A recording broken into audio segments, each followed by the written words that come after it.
घुप अंधेरा और अंधेरे में गुजरात कांग्रेस दफ्तर के बाहर खुद को हिंदुओं का झंडा बरदार बताने वाले स्वयंभू ठेकेदार विश्व हिंदू परिषद के कार्यकर्ता।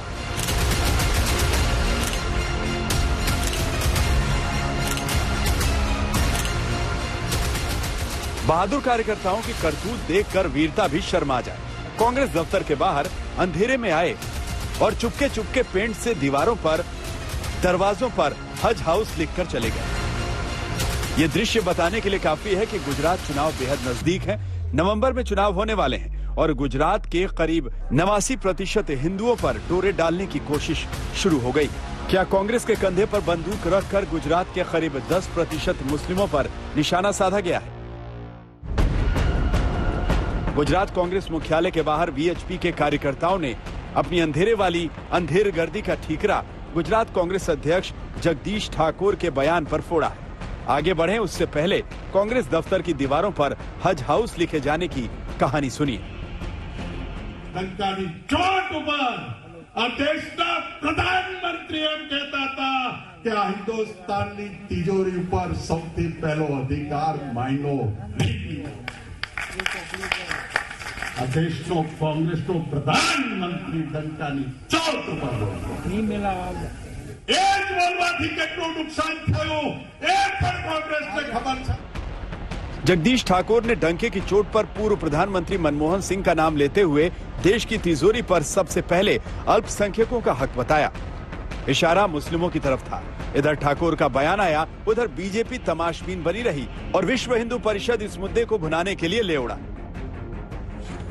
अंधेरे का फायदा उठाते हुए कांग्रेस मुख्यालय के बाहर हज हाउस लिख डाला, ठाकुर का पोस्टर चस्पा कर दिया, अपनी करतूत को वायरल करने के लिए बाकायदा वीडियो बनाया।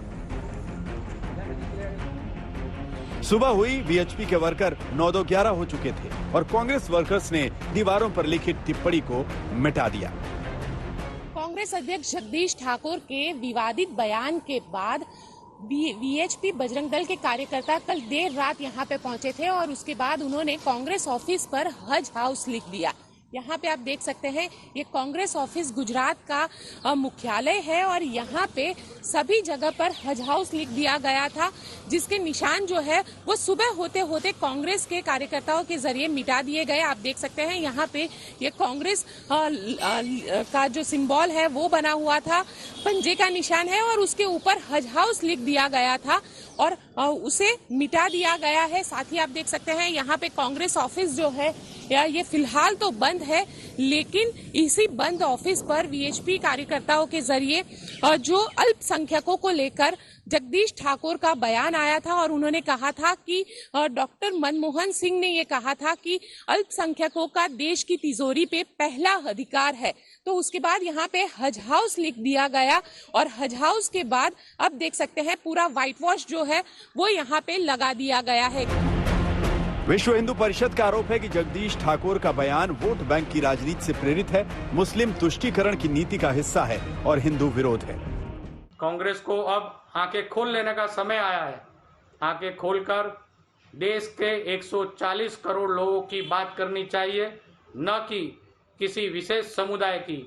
और हाल में देश भर में जो वर्तमान परिस्थिति है, जिस तरह से इन जिहादी और आतंकियों के द्वारा गला काटने की और धमकी देने की जो होड़ लगी हुई है, इस माहौल में गुजरात के प्रदेश अध्यक्ष जगदीश ठाकुर जिस तरह की निवेदनबाजी कर रहे हैं, बयानबाजी कर रहे हैं, कहीं ना कहीं ये इन जिहादी और आतंकी समुदायों को, कुछ लोगों को, कट्टरपंथियों को, ये विशेष समुदाय को कहीं ना कहीं ये राजकीय मनोबल देने वाला बयान है।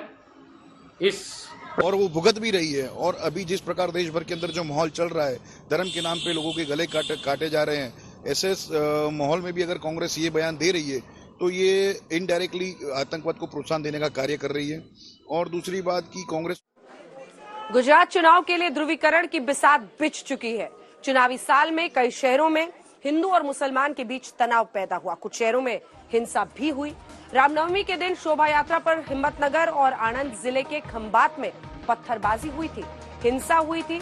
तो रामनवमी के बाद वडोदरा में हिंसा हुई और तो और ईश निंदा के चलते हिंदू युवक किशन भारवाड़ की हत्या तक कर दी गई थी। गुजरात में बीजेपी की सरकार है, लेकिन बीजेपी का आरोप है कि राज्य का माहौल बिगाड़ने के लिए, दंगा कराने के लिए हिंदुओं को निशाना बनाया गया। तो क्या नवंबर में होने वाला चुनाव विकास पर नहीं बल्कि हिंदू मुस्लिम विवाद पर लड़ा जाएगा? कांग्रेस नेता के बयान और हिंदूवादी संगठनों का इरादा साफ साफ दिख रहा है कि आने वाला चुनाव किस राह में बढ़ने वाला है। यहाँ आपको ये समझना है कि राज्य की 182 विधानसभा सीटों में 25 सीटें ऐसी हैं जहाँ मुस्लिम मतदाता किसी भी राजनीतिक पार्टी को बनाने और बिगाड़ने की कुवत रखते हैं। 21 विधानसभा सीटें ऐसी हैं जहाँ मुस्लिम आबादी 20% है।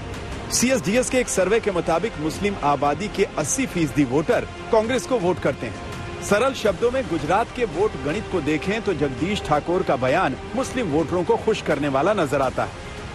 ડંકાની ચોટ ઉપર આ દેશના પ્રધાનમંત્રી એમ કહેતા હતા કે આ હિન્દુસ્તાનની તિજોરી ઉપર સૌથી પહેલો અધિકાર માયનો નહીં.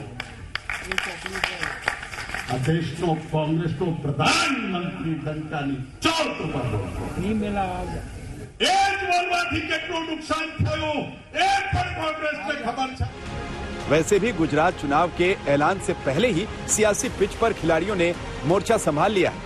इस बार के चुनाव में 2 नए प्लेयर भी हैं, एक अरविंद केजरीवाल और दूसरे असदुद्दीन ओवैसी। मजलिस इत्तेहादुल मुस्लिमीन और मुझ पर इल्जाम लगाते हैं कि ओवैसी हमेशा भाषण में सिर्फ मजहब की बात करता है। मैं कभी भी अपने भाषण में खाली यही नहीं बात करता हूँ, मैं हर चीज पे बात करता हूँ, मगर मीडिया को जो मसाला मिलता है वो मसाला उठा लेते, तो मैं क्या करूं उसमें।